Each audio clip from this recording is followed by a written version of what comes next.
Hi ಎಲ್ರಿಗೂ ನಮಸ್ತೆ, welcome back to my YouTube channel. ಸಾವು ಯಾರಿಗೆ ಯಾವಾಗ ಹೇಗೆ ಬರುತ್ತೆ ಅಂತೇಳಿ ಹೇಳೋಕ್ಕಾಗಲ್ಲ ಫ್ರೆಂಡ್ಸು.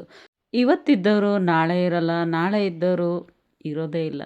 ಸೊ ಹೀಗೆ ಸಾವು ಯಾವ ರೀತಿ ನಮಗೆ ಬರುತ್ತೆ ಅಂತಲೇ ಹೇಳೋಕ್ಕಾಗಲ್ಲ. ತುಂಬ ಐಷಾರಾಮಿ ಜೀವನವನ್ನು ಅನುಭವಿಸಿರ್ತೀವಿ, ಆದರೆ ಸಾವಿಗೆ ಮಾತ್ರ ಕಣ್ತಪ್ಪಿಸಿ ಬದುಕಲು ಯಾರಿಂದಲೂ ಕೂಡ ಸಾಧ್ಯ ಇಲ್ಲ.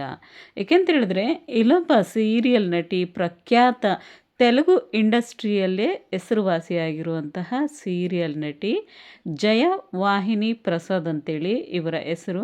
ಸೊ ತುಂಬಾ ಸೀರಿಯಲ್ಗಳಲ್ಲಿ ತುಂಬ ಸೂಪರ್ ಡೂಪರ್ ಹಿಟ್ ಕೊಟ್ಟಿರುವಂತಹ ಸೀರಿಯಲ್ಗಳಲ್ಲಿ ಅಭಿನಯಿಸಿದ್ದಾರೆ, ಸಾಕಷ್ಟು ಸೀರಿಯಲ್ಗಳಲ್ಲಿ ಅಭಿನಯಿಸಿದ್ದಾರೆ, ಹಾಗೆಯೇ ಒಂದೆರಡು ಮೂವಿಗಳಲ್ಲೂ ಕೂಡ ಅಭಿನಯಿಸಿದ್ದಾರೆ. ಸೊ ತೆಲುಗು ಇಂಡಸ್ಟ್ರಿಯಲ್ಲಿ ಇವರು.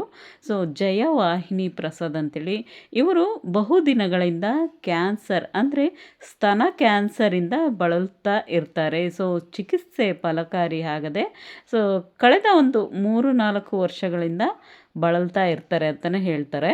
ಸೊ ಮಾರಣಾಂತಿಕ ಕಾಯಿಲೆ ಅಂತಲೇ ಹೇಳ್ಬೋದು ಈ ಕ್ಯಾನ್ಸರ್ ಅನ್ನೋದು.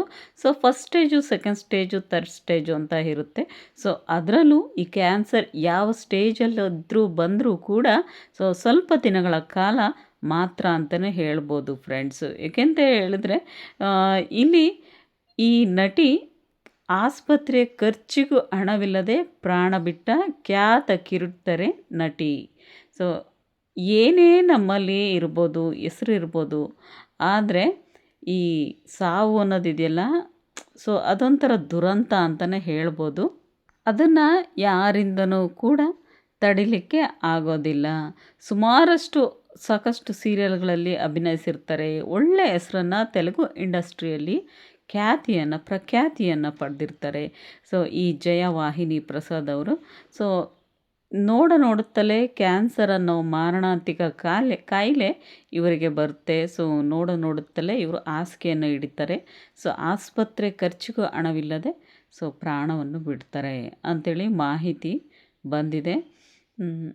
ಇವತ್ತಿನ ವಿಡಿಯೋ ನಿಮಗೆ ಇಷ್ಟ ಆಗಿದ್ದರೆ ಸಬ್ಸ್ಕ್ರೈಬ್ ಮಾಡ್ಕೊಳ್ಳಿ ಫ್ರೆಂಡ್ಸು. ನೆಕ್ಸ್ಟ್ ವ್ಲಾಗಲ್ಲಿ ಮತ್ತೊಂದಷ್ಟು ವೀಡಿಯೋಸೊಂದಿಗೆ ಮತ್ತೆ ಸಿಗ್ತೀನಿ. Take care.